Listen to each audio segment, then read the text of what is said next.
Friends, welcome to டிடிஸ் lifestyle. இன்றைக்கி முட்டை சாதம் எப்படி சுவையாக செய்கிறதுன்னு பார்க்கலாம்.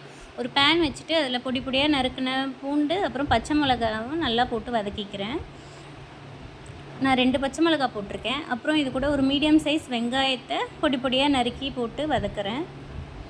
இது கூட கொஞ்சம் உப்பு சேர்த்து வதக்கிக்கோங்க. வெங்காயம் நல்லா வதங்கினதுக்கப்புறம் நல்லா வதக்கிக்கோங்க வெங்காயத்தை. வெங்காயம் வதங்கினதுக்கப்புறம் கொஞ்சம் குழம்பு மிளகாத்தூள் போட்டுக்கிறேன்.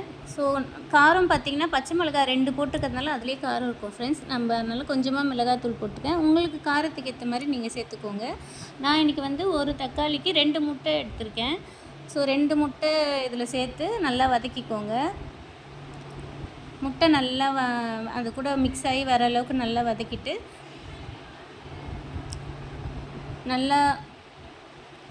நல்லா முட்டைலாம் பச்சை ஸ்மெல்லாம் போனதுக்கப்புறம் அதில் ரைஸ் போட்டுக்கோங்க.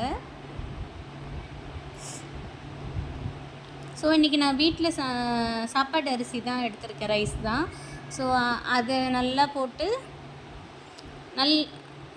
நல்லா முட்டை வதங்கினதுக்கப்புறம் ரைஸ் போட்டு நல்லா வதக்கிட்டு அதில் தேவையான அளவு உப்பு சேர்த்துக்கோங்க. அப்புறம் பெப்பர் தூள் நான் போட்டிருக்கேன். அந்த முட்டையோட ரா ஸ்மெல் போகிறதுக்காக பெப்பர் தூள் போட்டு நல்லா வதக்கிக்கோங்க.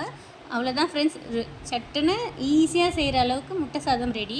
மேலே கொஞ்சம் கொரியாண்டர் லீவ்ஸ் போட்டிருக்கேன். சுவையான முட்டை சாதம் ரெடி. இதுக்கு சைட் டிஷ் எதுவுமே தேவையில்லை, அப்படியே சாப்பிட்டாலே நல்லாயிருக்கும். நான் சிப்ஸ் கொஞ்சம் வச்சுருக்கேன். பாய் ஃப்ரெண்ட்ஸ், பிடிச்சிருந்தா லைக்